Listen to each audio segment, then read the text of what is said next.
नमस्कार दोस्तों, let's study YouTube channel पर आपका हार्दिक स्वागत है। आई होप आप अच्छे होंगे, स्वस्थ होंगे।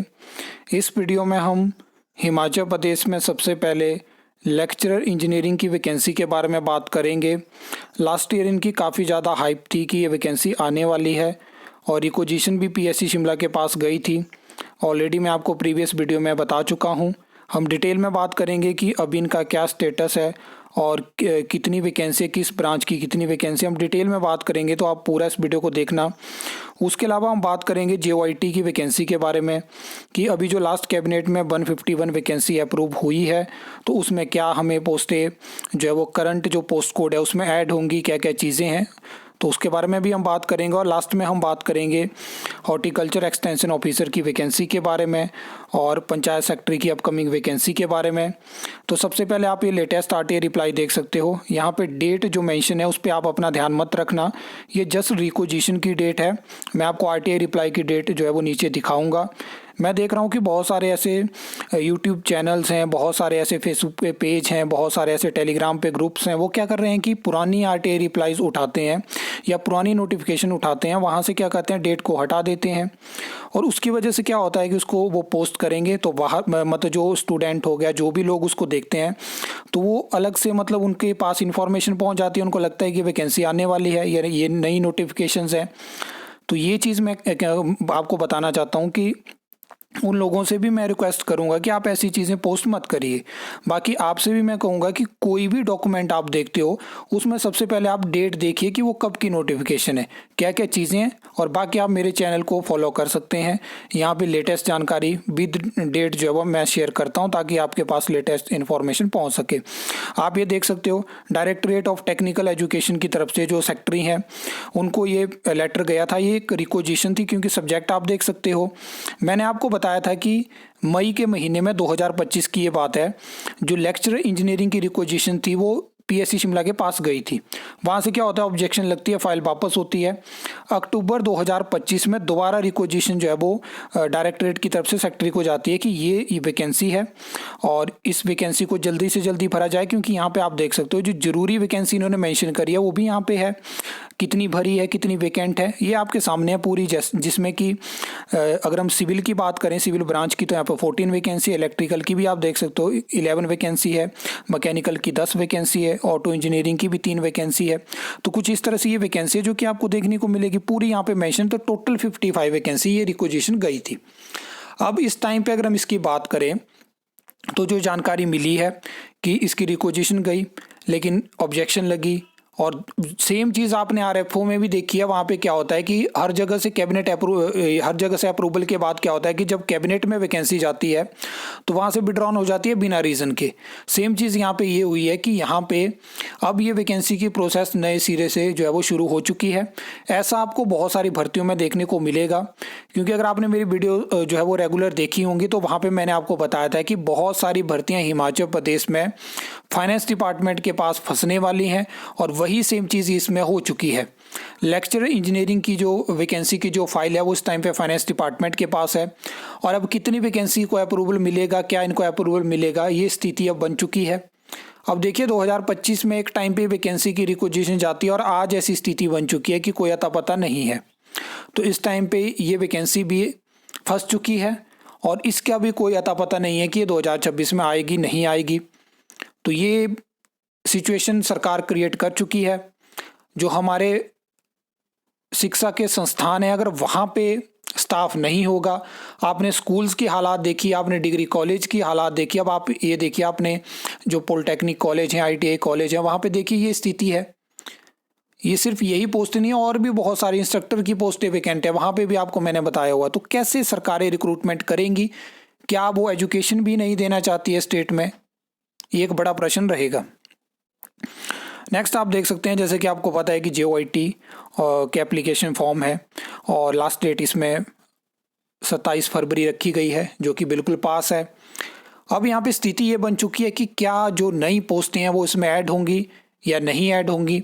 तो मैं आपको बताना चाहता हूँ कि अगर यहाँ पे लास्ट डेट एक्सटेंड होती है तो उसका सीधा सीधा मतलब है कि पोस्टें ऐड हो जाएंगी। लेकिन दो चीज़ें हैं यहाँ पे, आपको याद होगा कि लास्ट टाइम पे 300 वैकेंसी कैबिनेट ने अप्रूव करी, जिसमें कि 234 वैकेंसी जो कि आपके सामने है, इनको टेस्ट के माध्यम से भरा जाने का मतलब वो पूरा रोस्टर बना। फिर उसके बाद क्या होता है कि 300 पोस्ट के लिए एक नए कैडर की नोटिफिकेशन होती है, जो कि अभी तक हमें 151 वैकेंसी के लिए देखने को नहीं मिली है। अब 1-2 दिन में या 4-5 दिन में वो नोटिफिकेशन हो जाती है, तो यहाँ पे जो है वो ये लास्ट डेट एक्सटेंड हो सकती है, चाहे 15 दिन एक्सटेंड हो या 10 दिन एक्सटेंड हो, लेकिन वो नोटिफिकेशन आ गई तो भी दिन 2-3 दिन में वो पोस्ट इसमें ऐड हो सकती हैं, और वो ऐड होनी चाहिए ताकि कम से कम इतनी वैकेंसी तो हो कि जो स्टूडेंट 3 साल से वेट कर रहे थे JOIT का, उनके पास एक अपॉर्चुनिटी हो। आपको पंचायत सेक्रेटरी का एग्ज़ाम भी देखने को मिलेगा। तो कुछ इस तरह की स्थिति है। बताया जा रहा है कि 5 तारीख से पहले पहले वो नोटिफिकेशन हो सकती है। अब वेट करना पड़ेगा उसके लिए कि क्या JOIT के लिए नोटिफिकेशन होती है अलग से कैडर की। आपने देखा कि उतनी ही पोस्ट अलग अलग डिपार्टमेंट, बोर्ड, कॉर्पोरेशन में ख़त्म होती हैं, और उतनी नई पोस्ट जो है वो डायरेक्टरेट ऑफ रिक्रूटमेंट में JOIT की क्रिएट होती हैं। तो ये नोटिफिकेशन की मैं बात यहाँ पे कर रहा हूँ। अब नेक्स्ट बात कर लेते हैं हम पंचायत सेक्रेटरी की वैकेंसी के बारे में। तो रिक्वेजिशन ऑलरेडी आप देख चुके हैं, उसमें किस तरह से पोस्ट वाइज ब्रेकअप है वो भी आप देख चुके हैं। तो नेक्स्ट जो वैकेंसी, जो नेक्स्ट एडवर्टाइजमेंट आने वाली है, तो उसमें डेफिनेटली हो सकता है कि मार्च के फर्स्ट वीक में आपको देखने को मिल जाए। तो वहाँ पे पंचायत सेक्रेटरी की एडवर्टाइजमेंट जो है वो जारी हो सकती है।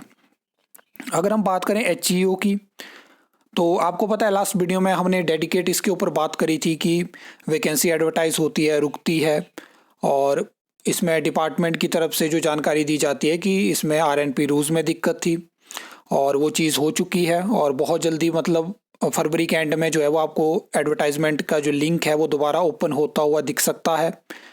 अब इसके बारे में बताया जा रहा है कि फाइनेंस डिपार्टमेंट के रिगार्डिंग यहाँ पे भी चीज़ें अटक चुकी हैं, और तभी ये वैकेंसी एडवर्टाइज नहीं हो पा रही है। अब देखिए किस तरह की स्थिति बन चुकी है कि कोई पोस्ट एडवर्टाइज होने के बाद भी, नए RNP रूल्स बनाने के बाद भी भर्तियां अटक रही हैं। मतलब क्या स्थिति, क्या टाइम आ चुका है कि अलग अलग डिपार्टमेंट, बोर्ड, कॉरपोरेशन में हज़ारों पोस्टें वैकेंट हैं, लेकिन सरकार उनको भरने की स्थिति में नहीं है। सरकार भी एक उस तरह की प्लानिंग से चल रही है कि हम जो है वो तो OPS तो देंगे, लेकिन हम नौकरी नहीं देंगे। हम 2.5 लाख के लिए 14-15 लाख जो युवा वर्ग है उनको, उनका जो फ्यूचर है उसको खतरे में डाल देंगे।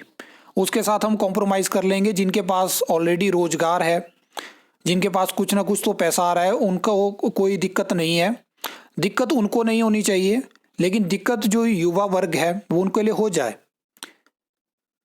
ये स्थिति बन चुकी है। अब ये कुछ लोगों को ये बातें बुरी लग सकती हैं कि हमने सरकारी अधिकारी, कर्मचारी पूरी लाइफ काम करते हैं, ये चीज़ें करते हैं, लेकिन यार उनका भी तो सोचना पड़ेगा। जो स्टेट में आने वाले टाइम में जो है वो, जो यहाँ का युवा वर्ग है, जो इस टाइम का है, आने वाले टाइम का है, वो लोग क्या करेंगे। कितने ही लोग फॉरेन जा सकते हैं, कितने ही लोग मोहाली हो गया, जो हो गया पुणे हो गया, बेंगलोर, कितने लोग वहाँ पे जा सकते हैं। किस तरह से सरकारें एम्प्लॉयमेंट देंगी। कुछ प्रतिशत तो एम्प्लॉयमेंट सरकार को स्टेट में देनी पड़ेगी। आपके हर एक डिपार्टमेंट, बोर्ड, कॉरपोरेशन में हजारों पोस्टें वैकेंट है। वहाँ पे जब कोई लोग काम करवाने जाते हैं, वहाँ पे नहीं है अधिकारी, नहीं है कर्मचारी, कैसे ये स्टेट चलेगी। ऐसे तो स्थिति दिन प्रतिदिन खराब होती जाएगी। ऐसा तो है नहीं कि जॉब ट्रेनिंग पॉलिसी में जो है वो एकदम से आपको इतनी सैलरी देनी पड़ती है कि हजारों करोड़ रुपया खर्च हो जाता है। पटवारी भर्ती में आप जानिए 15 करोड़ रेवेन्यू जनरेट हुआ है।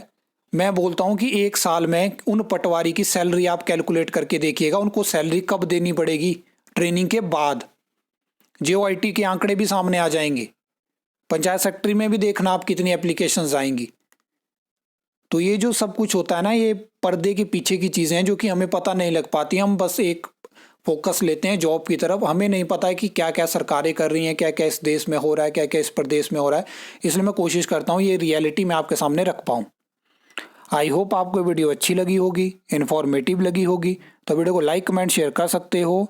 चैनल को सब्सक्राइब कर सकते हो फॉर द न्यू अपडेट्स के लिए।